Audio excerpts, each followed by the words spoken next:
Doctor, we appreciate you making time for us today. Obviously, everybody's talking about Aaron Rodgers and his Achilles. You were on it very early from the replay. You actually texted me and said, hey, sorry, bud. You were very adamant that it was an Achilles. Now, let's go through this entire thing. How long is the rehab process for this? And how is it compared to like an ACL rehab? Is it just as painful, just as miserable? And what are your thoughts on the outcome normally for a 39-year-old male? Well, it's going to be, he's all but done. A lottery chance of playing again, late playoffs or in season. He's done for the season. Okay. He's done for the season. And look, I heard you earlier, Pat, saying that you don't see him calling it quits after this. And I would agree. Competitors like this don't want to call it quits on this. That's why he stood up after the sack. He was more mad about it. But then when he tried to take a step, said, it's not working and I'm sitting down. Medically, I am confident in his recovery, even though he's 39 and he'll be 40. How does it compare to an ACL? In some ways, it's harder because it takes longer, but in some ways, it's more guaranteed. I'm confident that he can indeed come back. I get he's 40, but even if Aaron Rodgers comes back, and he's a little tiny bit less mobile, look, he's still Aaron Rodgers. And Aaron Rodgers coming off an Achilles, I guarantee you, is more mobile than Tom Brady at 45. More mobile than your guy, Peyton Manning. More mobile than my guy, Phillip Rivers, at the age of 25. So I have high optimism because of the mental side, but also the medical side, that he will come back next year. I love the punditry there from the doctor. Obviously, I appreciate that. I agree, too. He's more mobile than both of us, too, right now, currently, and also after his Achilles rehab and recovery. So your big thing was, hey, the reverberation of the Achilles up in the calf was very obvious. Is there levels to this? How come his foot was still kind of sitting up? Because normally the Achilles, it like flops, right? His foot was up. And why did they have him walking on it? I thought that was like the last thing that kind of happens. Well, first of all, I don't call it reverberation. I call it recoil. And it's not just the recoil, it's the position of the foot. And it's the fact that Leonard Floyd is on his back, right? And he's trying to escape. And he knows, and you've talked about it on Twitter, athletes know their bodies. He knew something was bad, but of course he popped up because he's Aaron Rodgers. There's the recoil. Basically, the tendon snaps and it's like a spring, right? And it comes up.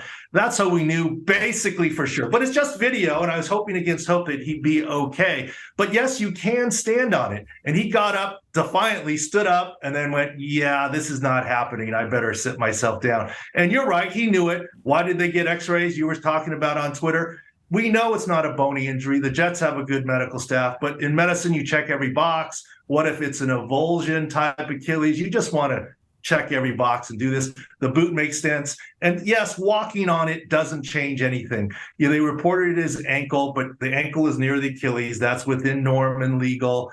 J.K. Dobbins was reported as ankle before his Achilles. He too walked off the field with a little bit of help. Now his gait obviously was altered, but to me, unfortunately, it was very clear. Otherwise, I wouldn't stick my neck out that and get hammered by it. But, as you know, Pat, I studied video for 17 years when I was with the Chargers. When I saw players on the field, on the sideline, in the locker room the next day after an MRI, I knew. And then we looked at film to see how we got there. Now, I don't know. I'm just looking at film. And so it's injury analysis, just like you can look at a kicker or punter's motion and know exactly what happened. Yeah. And Sam Martin's last punt and then that tackle. Oh, man. Yeah. Sam, can't have it. You hear me, Sam? Just fall. You cannot, that can't happen on national TV, Sam. Oh. Sam's a great punter, great punter. Been around the league a long time.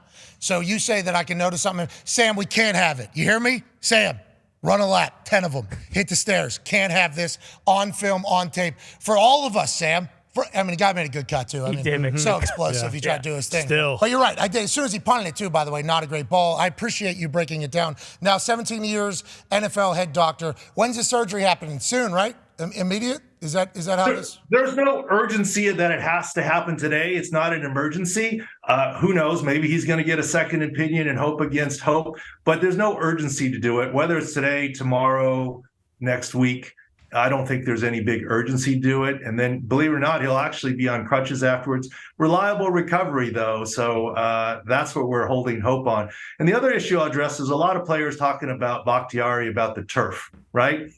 Look, I am the first one to say I think grass overall is safer than turf. Admittedly, there's different types of grass, different types of turf. But I don't think the turf was the number one determinant here. It would have happened on grass too. The number one determinant was Leonard Floyd on his back.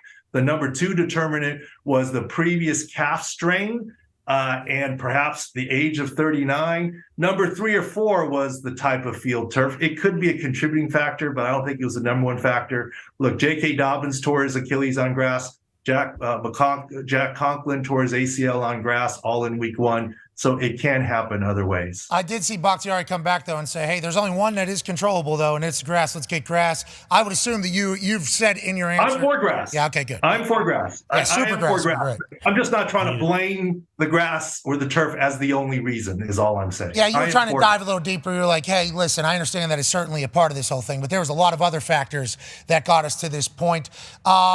Is there something, just as a 36-year-old and an out-of-shape, actually, I'm in the greatest shape I've been. But I'm still heavy. I'm like the heaviest I've been right now. I'm like 255, 260 right now. But I'm moving.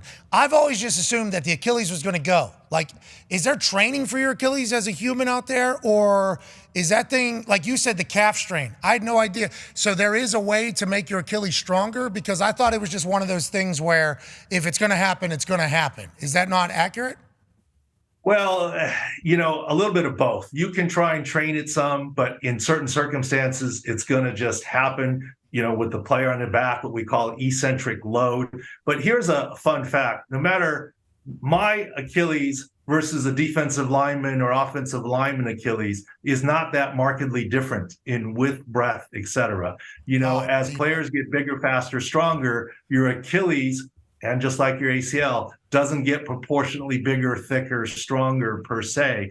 And so it's, driving an Indy car on a regular car suspension, right? And it puts a lot more stress on it. So some of it has to do with players and their training and how big and strong they are now. Why don't you guys figure that out? You know what you guys are supposed to do? You smart people? Aren't you guys supposed to figure out how we can make these regular car suspension with an Indy car on top of it mold a little bit better? Why don't you guys figure that out, Doc? Can we get that figured out?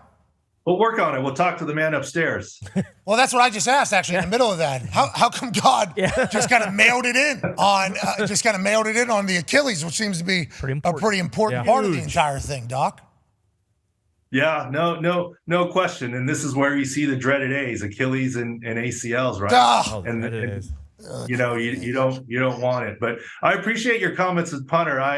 Look, I've seen you across the field. I've always said there are kickers that happen to play football, and there are football players that happen to kick a football. You're a football player that happened to kick a ball, and mad respect for you for that. Hey, you're a football player that just so happened to have a big brain. We appreciate the hell out of you, Dr. David Chow. You're the man. Yeah, dog.